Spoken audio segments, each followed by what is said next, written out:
Tebus dosaku. Dari terbitnya matahari dan sampai terbenamnya, ku angkat lagu pujian, tinggikan namamu. Yesus kekasih jiwaku, sungguh ku percaya padamu. Karena kasih-Mu pada Kau tebus dosaku. Dari terbitnya matahari dan sampai terbenamnya, ku angkat lagu pujian, tinggikan nama-Mu. Dengan gendang ku puji dengan kecapi.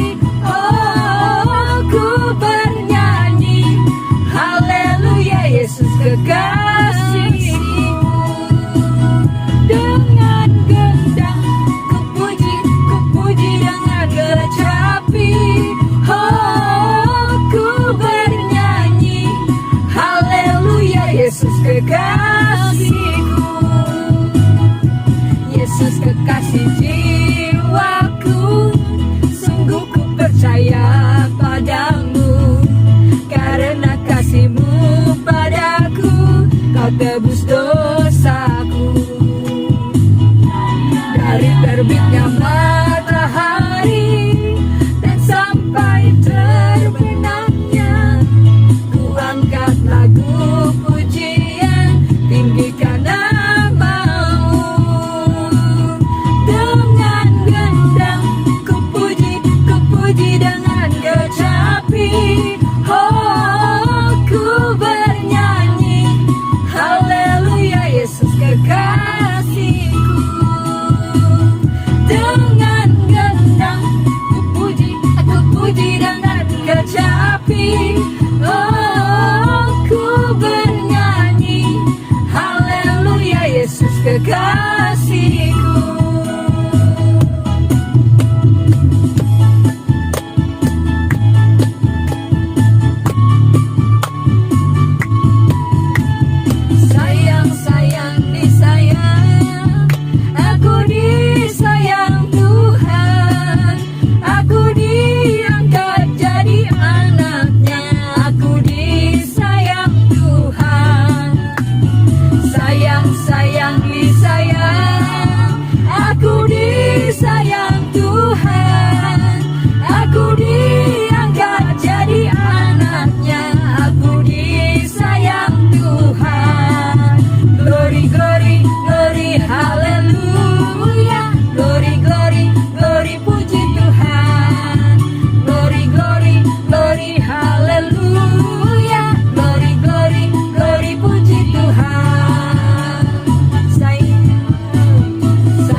Sayang disayang, aku disayang.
setia, ku tetap setia.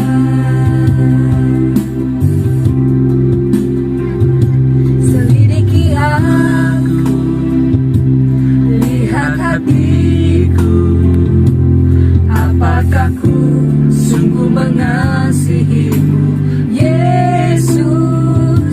Kau yang Maha tahu dan menilai hidupku, tak ada yang tersembunyi bagimu.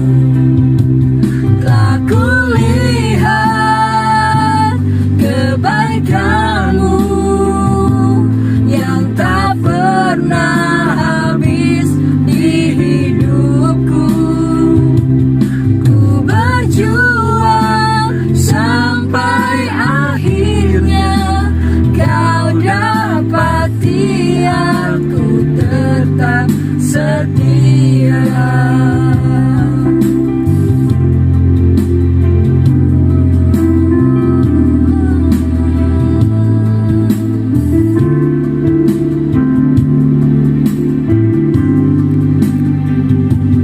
Telah kulihat kebaikanmu yang tak pernah habis di hidupku. Ku berjuang sampai akhirnya kau dapati aku tetap setia. Ku berjuang sampai akhirnya kau dapati aku tetap setia. Kau dapati aku tetap setia. Kau dapati aku tetap setia.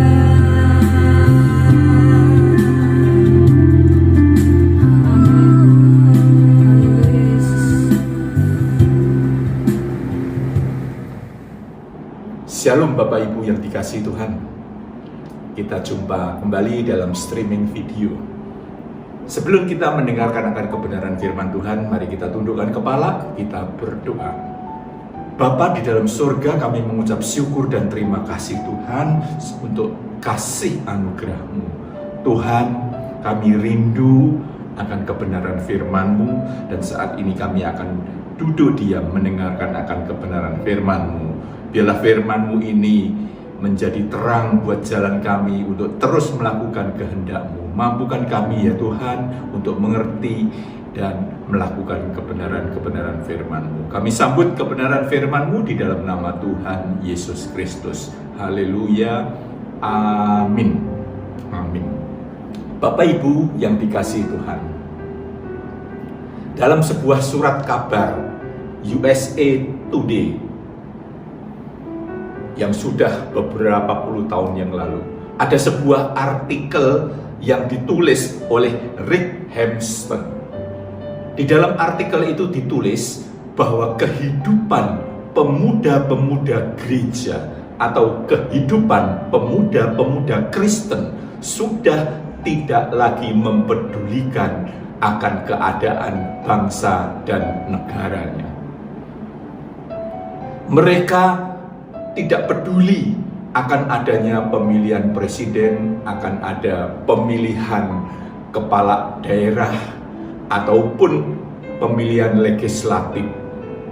Mereka juga tidak peduli akan adanya diberlakukan undang-undang apapun. Benarkah terjadi demikian di dalam kehidupan orang-orang Kristen? Bapak Ibu yang dikasihi Tuhan, kalau kita membaca kebenaran akan firman Tuhan di dalam Injil Matius pasal yang ke-22, Tuhan Yesus dengan jelas mengatakan kepada orang-orang Farisi yang menanyakannya.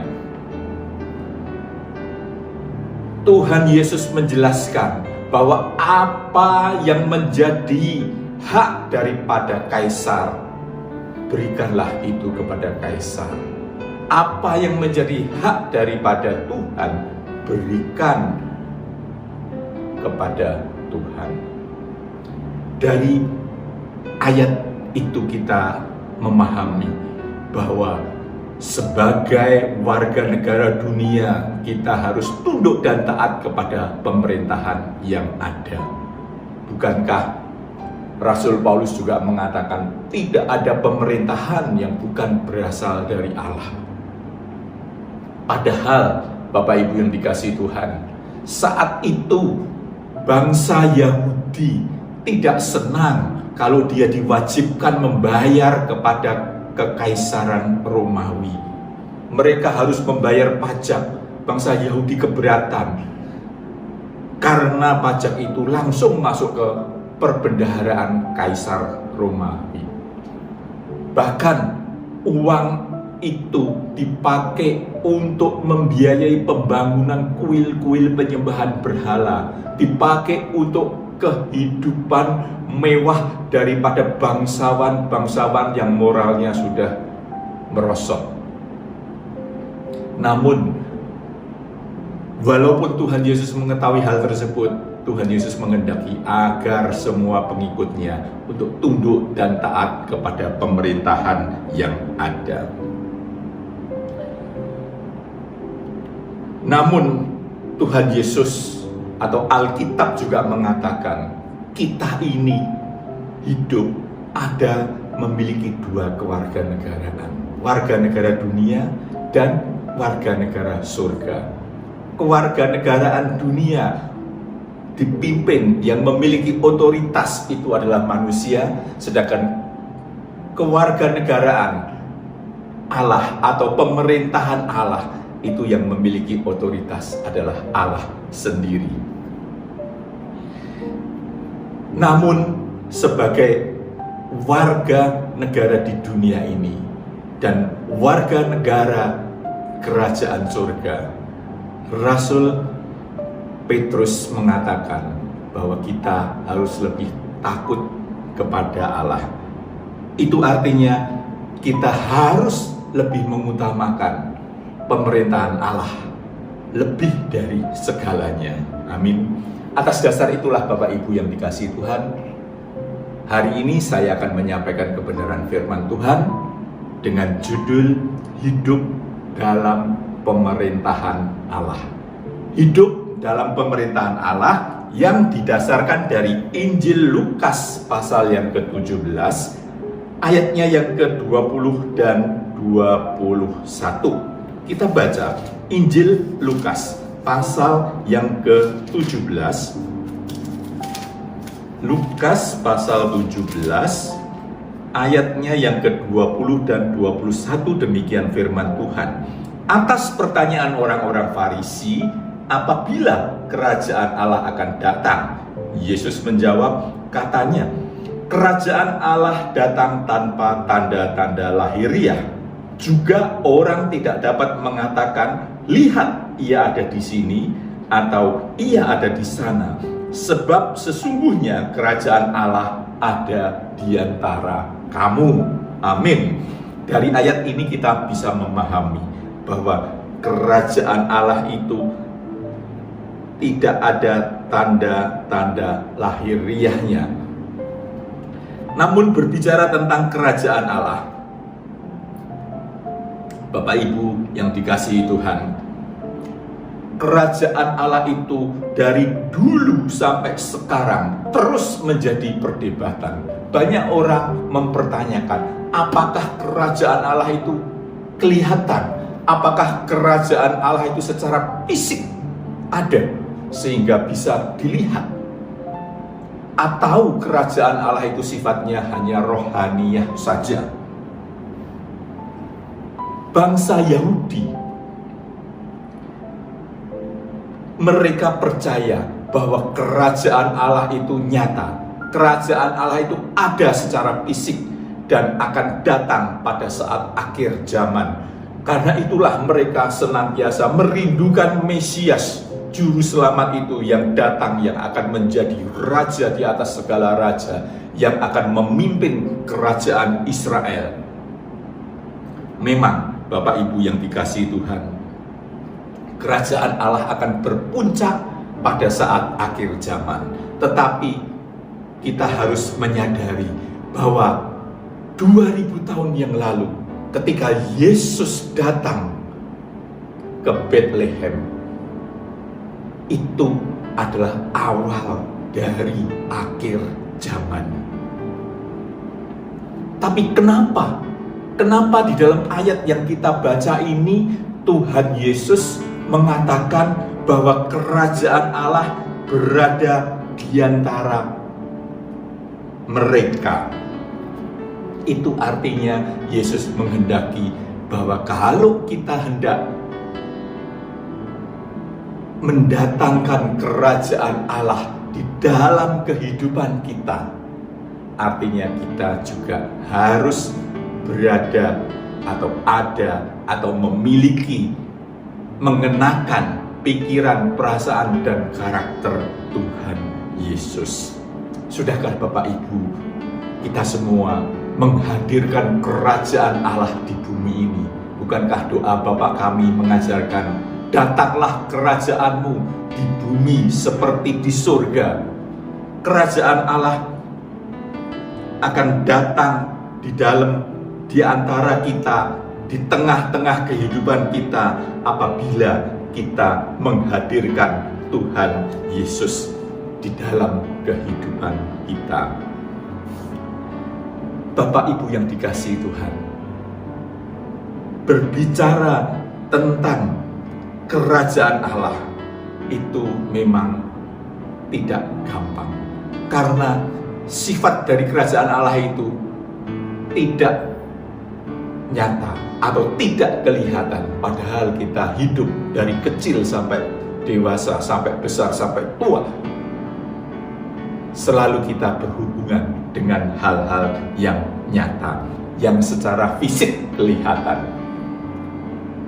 Namun yang menjadi pertanyaan adalah bagaimana kita harus menghadirkan kerajaan Allah? Bagaimana supaya kita bisa hidup di dalam pemerintahan Allah itu?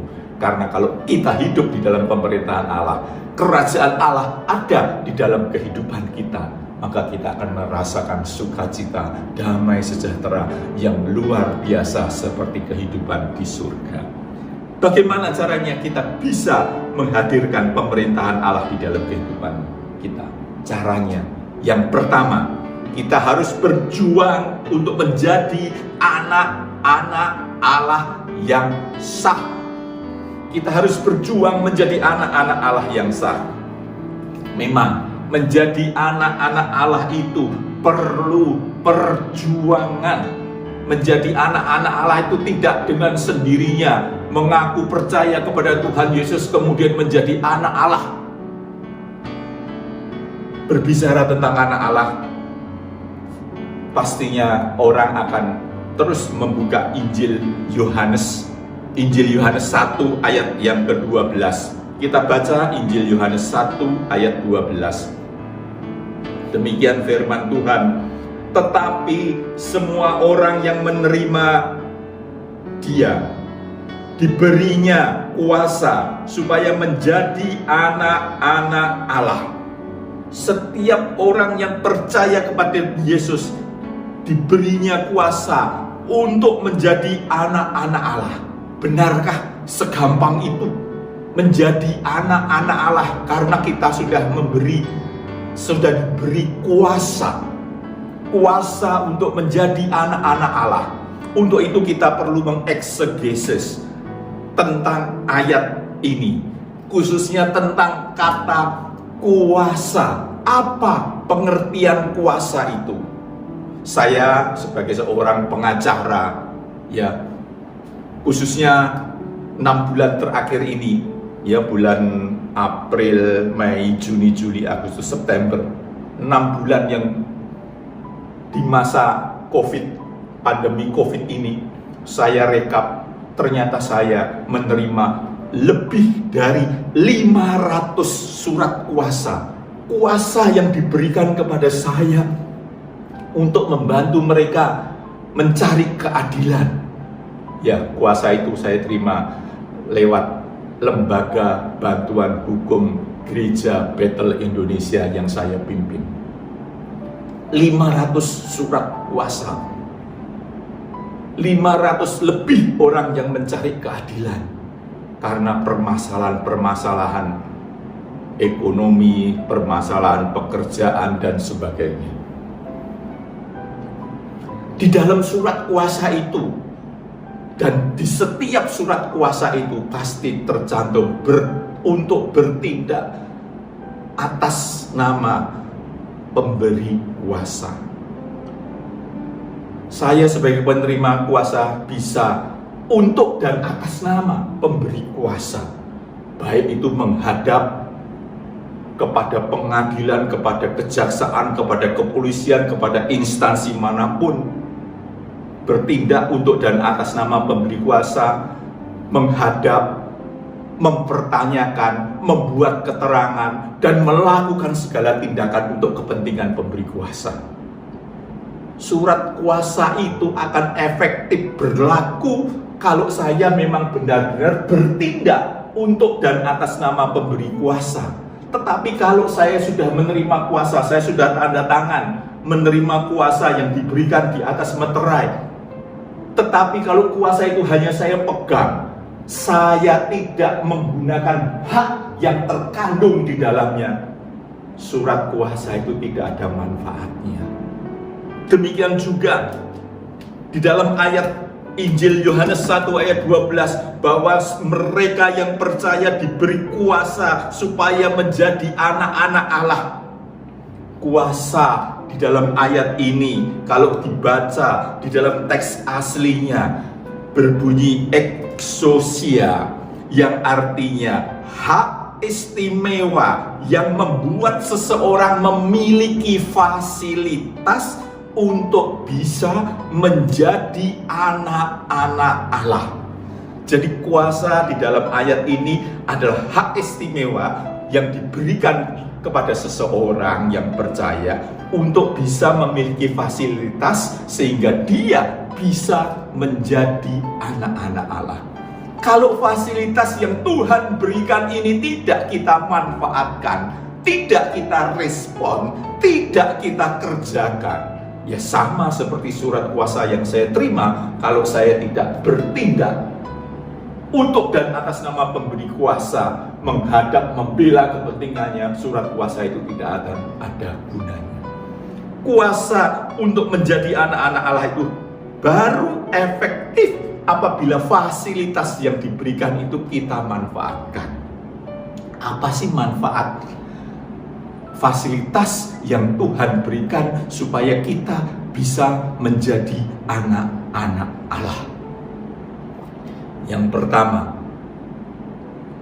Tuhan telah memberikan sarana yang luar biasa, yaitu firman atau Injil Tuhan. Firman ini harus kita pahami.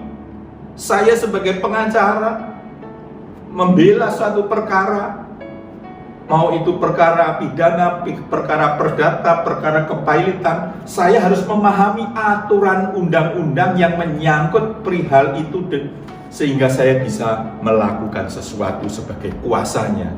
Kalau kita mau menjadi anak-anak Allah, firman Tuhan adalah tatanan, aturan yang Tuhan berikan, tidak kita penuhi, tidak kita lakukan, bagaimana kita bisa menjadi anak-anak Allah? Aturannya, tatanannya aja tidak tahu. Oleh karena itu kita harus rajin untuk bukan hanya mendengar firman Tuhan, mungkin mendengar hanya seminggu sekali di gereja, tetapi kita harus terus-menerus membaca, dan bukan hanya membaca letterleks, tetapi memahami isinya, merenungkannya, dan melakukannya. Karena apa? Karena firman Tuhan menghendaki kalau kita ingin menjadi anak-anak Allah, hidup kita ini harus sepadan dengan Injil. Hidup kita ini harus sepadan, artinya sama dengan Injil, artinya kita harus melakukan firman ini. Bagaimana kita bisa melakukan kalau membaca nggak pernah? Apalagi memahami, apalagi mengerti. Kita membacanya di dalam Filipi 1 ayat yang ke-27. Filipi 1 ayat yang ke-27, demikian firman Tuhan, hanya hendaklah hidupmu berpadanan dengan Injil Kristus. Hendaklah hidupmu berpadanan dengan Injil Kristus. Sudahkah kita berpadanan hidup kita dengan Injil Kristus? Kalau bagaimana kita bisa berpadanan kalau kita tidak pernah memahami, membaca, merenungkan firman Tuhan ini? Firman Tuhan telah Tuhan berikan sebagai fasilitas yang kita miliki untuk kita bisa menjadi anak-anak Tuhan. Manfaatkan kebenaran firman Tuhan ini. Fasilitas apa yang Tuhan berikan supaya kita bisa memanfaatkan fasilitas itu untuk bisa menjadi anak-anak Tuhan yang sah? Selain firman Tuhan, tahu manusia kemampuannya sangat terbatas, untuk itu perlu dituntun, perlu terus dibimbing, dinasehatin, diarahkan. Dan untuk itu Tuhan memberikan Roh Kudus. Roh Kudus ada di dalam diri kita. Di dalam 1 Korintus disebutkan, bukankah tubuh kita ini adalah bait Allah? Roh Kudus ada di dalam kehidupan kita. Karena itu kita harus benar-benar mendengarkan, manut, nurut, taat kepada pimpinan bimbingan Roh Kudus itu. Kenapa? Karena Roh Kudus itu akan menuntun kita, memimpin kita di dalam segala kebenaran. Di dalam Yohanes 16 ayat 13, Yohanes 16 ayat 13 disebutkan, tetapi apabila Ia datang, yaitu Roh kebenaran, Ia akan memimpin kamu ke dalam seluruh kebenaran. Roh Kudus yang ada di dalam diri kita akan memimpin kita di dalam segala kebenaran. Karena itu, sebagai orang percaya yang Tuhan telah taruhkan fasilitas berupa Roh Kudus yang akan memimpin kita, membimbing kita, mengarahkan kita, menuntun kita, mengingatkan kita. Kita harus punya kepekaan.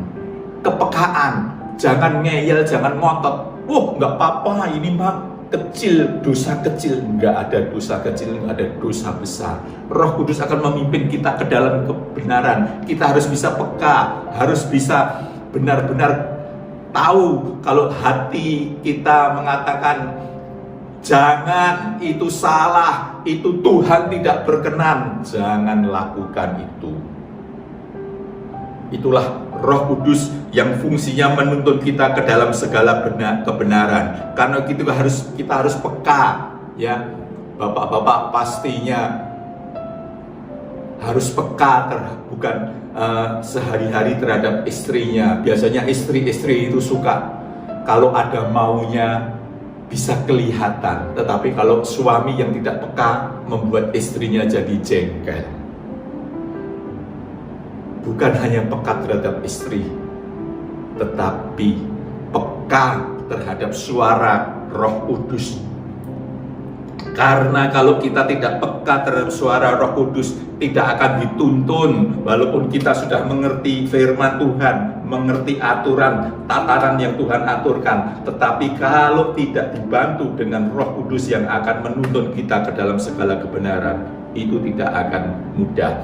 Dan Roh Allah inilah yang akan memimpin kita ke dalam segala kebenaran itu. Di dalam Roma 8 ayat 14, Roma 8 ayat yang ke-14 disebutkan, semua orang yang dipimpin Roh Allah adalah anak Allah. Kalau kita mau menjadi anak Allah, persyaratannya adalah orang yang mau dipimpin oleh Roh Allah, Roh Kudus yang sudah ada di tempat ini. Kalau kita tidak dipimpin, jangan berharap, jangan mengaku bahwa aku anak Allah. Bahkan kalau kita menyebut Bapa yang di surga, kalau kehidupan kita masih sembarangan, hidup kita tidak mau dipimpin Allah, hidup kita tidak mengerti tentang isi kebenaran firman, jangan menyebut Bapa. Karena menjadi anak Allah haruslah orang-orang yang mau dipimpin, yang mengerti kebenaran firman Tuhan, yang mau dipimpin oleh Roh Kudus. Bahkan selain dari itu, Tuhan juga memberikan fasilitas yang luar biasa, yaitu penggarapan intensif dari Allah. Allah turut bekerja dalam segala sesuatu untuk mendatangkan kebaikan bagi orang yang mau percaya. Apa itu? Di dalam setiap kejadian, di dalam kehidupan kita, Allah turut bekerja. Karena itu, sekalipun kita dalam keadaan yang mungkin secara jasmaniah kurang baik, percayalah Allah memiliki tujuan. Itu memimpin kita, menguji kita, mengarahkan kita. Allah turut bekerja.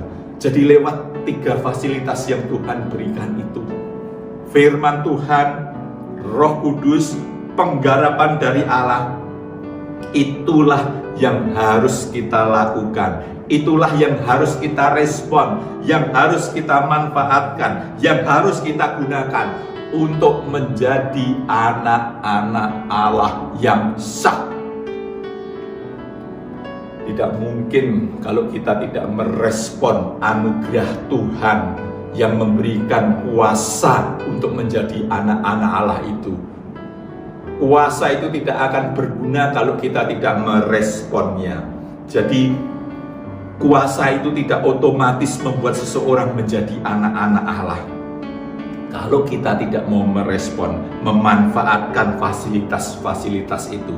Jadi kalau seseorang memanfaatkan kuasa, maka seseorang itu tidak akan, kalau dia tidak mau merespon, tidak akan pernah menjadi anak-anak Allah yang sah. Menjadi anak-anak yang sah berarti dia harus memiliki karakter, pikiran, perasaan seperti Allah. Pepatah mengatakan, like father, like son. Anak itu harus serupa dengan bapaknya. Orang yang tidak memiliki karakter seperti bapak tidak pantas menyebut dirinya sebagai anak Allah. Ciri-ciri orang yang sah menjadi anak-anak Allah ketika dia memiliki karakter, pikiran, dan perasaan seperti Allah Bapa. Jadi pada waktu seseorang dengan mulut mengaku, aku percaya Tuhan Yesus Juru Selamat, maka dia diberi kuasa untuk menjadi anak-anak Allah. Namun ia belum menjadi anak-anak Allah yang sah kalau dia belum memanfaatkan fasilitas yang Allah telah berikan, yang Allah telah sediakan bagi kita. Dan orang-orang itu disebut statusnya adalah notos, atau kalau di dalam Alkitab disebutkan sebagai anak-anak gampang. Jika kemudian orang itu memanfaatkannya, ya, maka dia baru menjadi anak-anak yang sah. Ciri orang yang belum menjadi anak-anak yang sah itu, dia tidak mau, atau dia tidak mau diajar oleh Bapa. Di dalam kitab Ibrani 12 ayat 7 dan 8 kita membacanya. Ibrani 12 ayat 7 dan 8. Jika kamu harus menanggung ganjaran, Allah memperlakukan kamu seperti anak. Di mana terdapat anak yang tidak dihajar oleh ayahnya, tetapi jikalau kamu bebas dari ganjaran yang harus diterima setiap orang, maka kamu bukanlah anak, tetapi anak-anak gampang. Kalau kita menghadapi permasalahan dihajar, diajar oleh Tuhan, itulah baru kita menjadi anak-anak yang sah. Kalau kita tidak mau dihajar, kita tidak mau diberi didikan oleh Allah, bagaimana kita bisa menyebut diri sebagai anak-anak Allah? Respon seseorang terhadap kehendak Tuhan, memanfaatkan kehendak Tuhan itu artinya mengerjakan keselamatan. Karena tanpa respon seseorang tidak akan menjadi anak-anak Allah, ya. Itulah sebabnya Tuhan Yesus juga mengatakan supaya kita berjuang melalui pintu yang sesak. Memang merespon anugerah Allah, anugerah keselamatan, anugerah untuk menjadi anak-anak Allah ini, kita perlu berjuang lewat pintu yang sesak. Tidak gampang menghadapi perjuangan itu, tetapi kita harus ingat, Rasul Paulus mengingatkan kepada kita supaya kita mengerjakan keselamatan itu dengan takut dan gentar. Artinya kalau kita juga harus mengerjakan anugerah keselamatan ataupun yang sama juga, anugerah untuk menjadi anak-anak Allah, anugerah untuk hidup di dalam pemerintahan Allah itu harus kita kerjakan dengan takut dan gentar. Artinya apa? Dengan kesungguh-sungguhan, keseriusan yang benar-benar serius.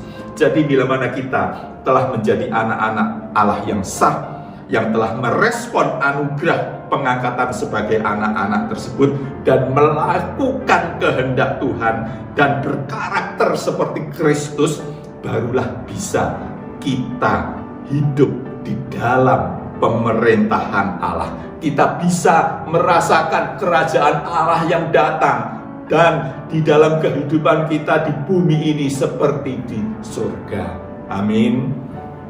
Jadi kalau kita ingin hidup di dalam pemerintahan Allah yang tentunya penuh dengan damai, sejahtera, dan sukacita itu, jadilah anak-anak Allah. Bagaimana kita supaya jadi anak-anak Allah?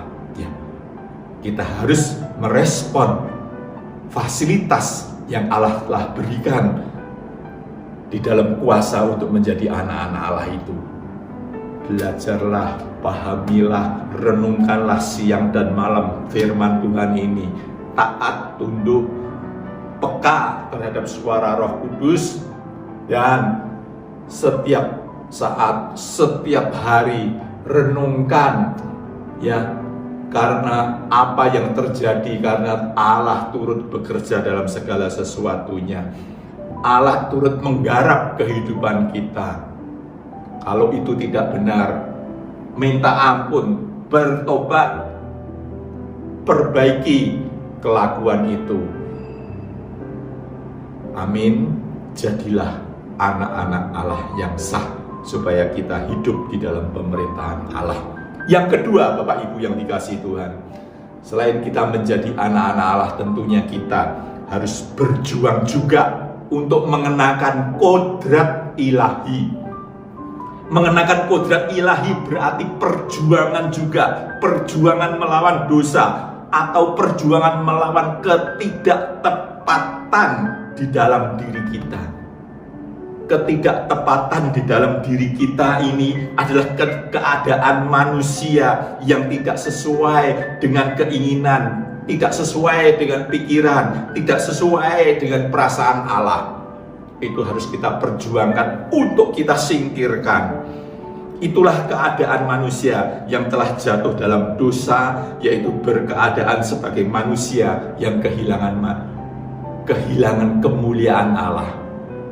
Manusia kehilangan kemuliaan Allah karena manusia hidup di dalam dosa.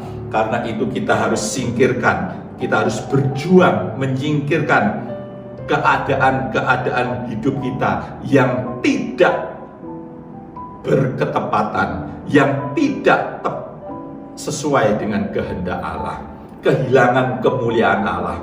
Ya, kalau orang kehilangan kemuliaan Allah, artinya manusia itu kurang atau tidak mencapai moral, kesucian seperti rancangan Allah semula. Rancangan Allah semula kepada manusia adalah serupa dan segambar dengan Dia.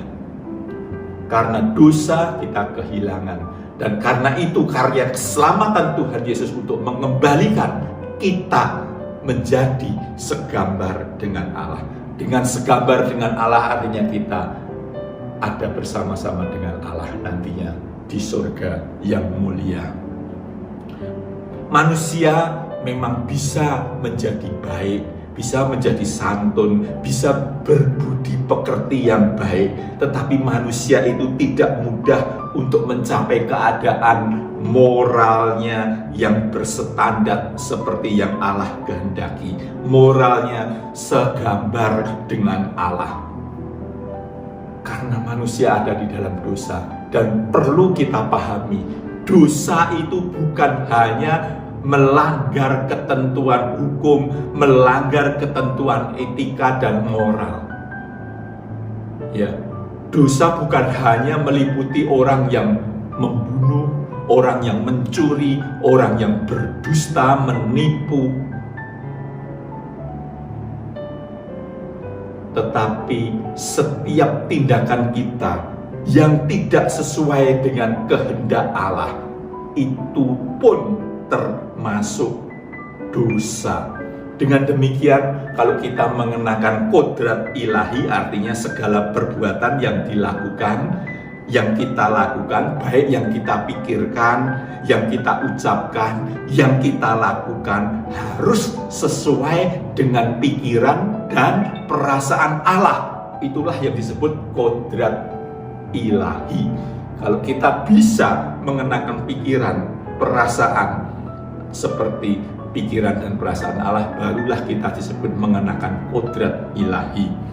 Dengan kata lain, mengenakan kodrat ilahi adalah mengenakan kehidupan Kristus di dalam segenap hidup kita.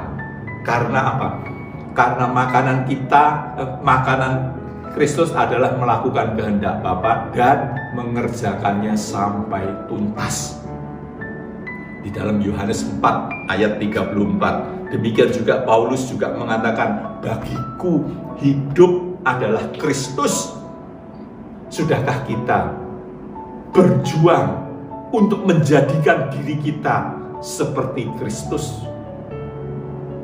Seperti yang Rasul Paulus katakan, seperti yang Rasul Paulus lakukan.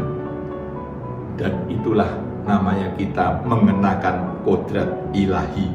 Harus dimengerti bahwa semua orang percaya dipanggil untuk memiliki kualitas hidup yang sesuai sebagai seorang yang berkodrat ilahi. Dan perjuangan satu-satu yang harus dimiliki dan dijalani oleh setiap orang percaya yang ingin hidup di dalam pemerintahan Allah, yaitu hidup mengenakan pikiran dan perasaan seperti Kristus. Perjuangan itu adalah perjuangan yang kita harus lakukan dan mengambil bagian di dalam kekudusan Allah, atau yang sama dengan mengambil bagian di dalam kodrat ilahi. Kita membacanya di dalam 2 Petrus 1 ayat 3 dan ke-4. 2 Petrus pasal yang ke-1 ayat 3 dan ke-4, demikian firman Tuhan, karena kuasa ilahinya telah menganugerahkan kepada kita segala sesuatu yang berguna untuk hidup yang saleh, oleh pengenalan kita akan Dia yang telah memanggil kita oleh kuasanya yang mulia dan ajaib. Dengan jalan itu Ia telah menganugerahkan kepada kita janji-janji yang berharga dan yang sangat besar, supaya olehnya kamu boleh mengambil bagian dalam kodrat ilahi dan luput dari hawa nafsu dunia yang membinasakan dunia. Hawa nafsu dunia yang membinasakan. Tetapi kalau kita mengarahkan pikiran dan perasaan Allah, kita mengenakan kodrat ilahi. kodrat ilahi dapat dikenakan umat pilihan bukan secara otomatis. Bukan secara otomatis kita mendapat anugerah keselamatan karena percaya kepada Tuhan Yesus. Tetapi kita dituntut untuk merespon secara aktif. Itulah perjuangan yang harus kita perjuangkan. Perjuangan melawan kodrat dosa. Kodrat yang sudah melekat di dalam diri manusia yang berpotensi hidup dalam ketidaktepatan. Hidup manusia dunia ini banyakkan adalah tidak tepat, tidak bertepatan dengan kehendak Allah, tidak mencapai standar moral yang ditentukan oleh Allah itu sendiri. Jadi bila mana kita telah menggunakan kodrat ilahi, kita telah dalam keberadaan yang tidak bisa lagi berbuat dosa, tidak bisa berbuat berlawanan dengan kehendak Bapa dan hidup di dalam kekudusan, maka barulah kita layak disebut sebagai anak Allah, yang karenanya kita hidup di dalam pemerintahan Allah. Kalau kita sudah mengenakan kodrat ilahi, artinya kita sudah tidak mampu lagi melakukan dosa. Kita sudah tidak lagi hidup di dalam ketidaktepatan. Itu barulah kita disebut sebagai anak-anak Allah, yang karenanya kita ada dalam kehidupan pemerintahan Allah. Bapak Ibu yang dikasihi Tuhan, lewat renungan ini kita telah dibukakan pikiran kita. Mari kita terus berjuang dengan sungguh-sungguh, berjuang dengan takut dan gentar, dan terus merespon anugerah keselamatan dari Allah yang memungkinkan kita untuk menjadi anak-anak Allah yang sah dan terus mengerjakan keselamatan kita tersebut, sehingga kita benar-benar bisa mencapai taraf mengenakan kodrat ilahi, sehingga dengan demikian kita benar-benar telah hidup di dalam pemerintahan Allah. Amin. Haleluya, haleluya. Terima kasih Tuhan. Mari kita tundukkan kepala. Bapa di dalam surga, kami mengucap syukur dan terima kasih untuk kebenaran firman-Mu yang telah membukakan pikiran kami ya Tuhan. Mampukan kami ya Tuhan untuk mengubah pikiran kami Tuhan, untuk tidak lagi menjadi seperti orang-orang berdosa, orang-orang dunia yang hidup tidak bertepatan dengan kehendak-Mu. Tuhan, kami mau menjadi anak-anak-Mu yang sah. Mampukan kami ya Tuhan untuk terus memahami fasilitas yang Engkau berikan ini ya Tuhan. Kebenaran akan firman-Mu Tuhan, tuntunan dari Roh Kudus dan penggarapan akan Engkau ya Tuhan. Biarlah lewat semuanya itu Tuhan, kami terus mampu berjuang untuk meninggalkan kodrat dosa kami ya Tuhan, sehingga kami layak di hadapan-Mu. Kami mengenakan kodrat ilahi. Terima kasih Tuhan, dan biarlah lewat semuanya itu Tuhan, kami hidup di dalam pemerintahan Allah. Kami menghadirkan kerajaan Allah di bumi ini seperti di surga. Terima kasih Tuhan untuk anugerah-Mu yang luar biasa, firman-Mu yang akan terus menuntun kehidupan kami. Terima kasih. Di dalam nama Tuhan Yesus Kristus kami berdoa. Haleluya. Amin. Amin.